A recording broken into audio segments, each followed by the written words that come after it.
Hello and welcome back to Calathea. In the last episode, we did this huge capital city build. It took over 9 hours to complete. It's one of the biggest builds that I've ever done in one go. It's full of high density housing, skyscrapers, offices, unique buildings, a few parks, and lots of public transport.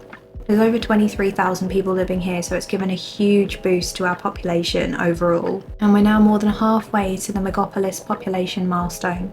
As my last build was so huge, I'm going to be doing something a little bit more low-key today, and I'm going to be going back over to the rich area of Calathea, and we're going to be building a golf course. I've had some golf course assets downloaded from the workshop for months, but I've only ever used them in one build so far, and I unfortunately lost that save game, so I'm excited to try it out again on a new build.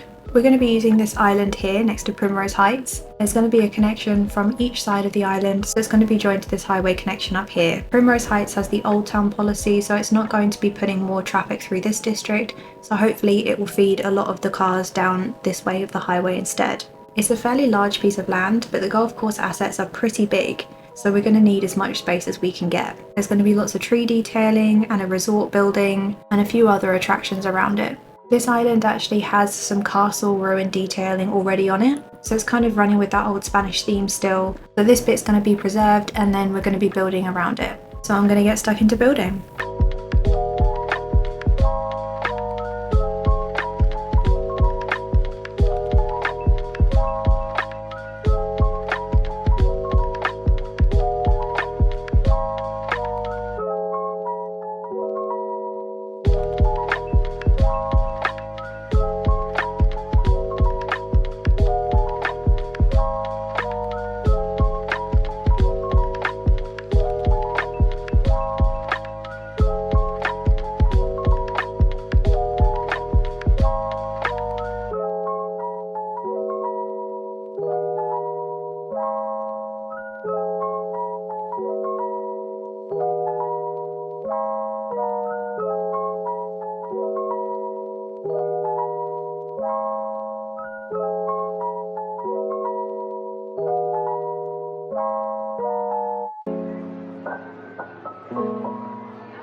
Okay, so here is the layout of the greens. I've by no means followed the actual numbers of the greens, and I don't know anything about golf, so this could be a totally heinous thing that I've just done, but this is the best way that they fit in together. I was working with a reference on this one. I have already practiced it and tried it out just to make sure they would all fit on, and I think this makes the best use of the space we've got. So over here is the driving range. It's the biggest asset, so I needed to make sure I put that one in first, and then we've got a bunch of other greens scattered around this island. In between the greens there's going to be loads of trees, but as you may have noticed as I was moving around and fixing the terrain, the greens aren't always visible from every angle. They do sometimes disappear, and I'm not quite sure why they do this. So if you see any gaps, I haven't removed any, it's just the camera angle. This build was kind of inspired by the driving range unique building that I just put in the capital. Obviously that one only took up a whole block and not a whole island. I thought being next to the rich district over here, it's exactly the kind of place where you'd find a golf course, and I'm not really going to get to use it anywhere else on this map, so this island was a perfect fit. Like I mentioned earlier, there is going to be some other attractions around this island. Like there's going to be some things around the resort. Obviously they'll need to get to and from everything, so there will be some pathways going around too. I'm probably going to turn this area into a city park just so we can track how many people come here. Obviously the greens aren't functional, so I need to put other things in this area so that people actually have a reason to come here. So the next thing to do is to add in all of the other attractions.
I've put a few attractions around this park. It's basically just a load of cafes, restrooms and info booths with a couple of gazebos here and there, because there really isn't that many assets in each of the different park types from the Park Life DLC, so I was kind of a little bit limited, but there will be trees all around it eventually, so it's hopefully not going to be so noticeable that it's just loads of the same thing.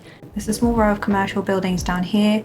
This one's actually a park from the Hotels and Retreats pack, and there's a pathway going out the back of it that I'm going to loop around this castle here. I tried to use ones that look like restaurants because they've got a pretty good view out here, and I feel like it's the kind of place where you'd come over to have dinner rather than to go shopping. And then I did a very, very small park gate that joins up to the pathway that goes around this golf resort building. I stuck a plaza in the middle just to fill up this gap and make it look a bit more like an official entrance, and I will be doing something with this kind of ruined grassy area around these two car parks. There's also a very small services area over here with a police station and a fire station, because if they have any issues over here, I don't want them pulling emergency response vehicles from miles away. It's a very small plaza at the end of this park and it's miles away from the main entrance, so I don't expect anyone to actually come down here. But there is a park plaza in the middle with a zoo cafe either side, and it's surrounded by this really nice planter box fence. This is from the workshop, and it populates these plants into the planters, and it comes in 3 different swatches, and I thought brick was probably the best for a golf course build. So all that's left to do now is to add in some trees and do a small amount of detailing.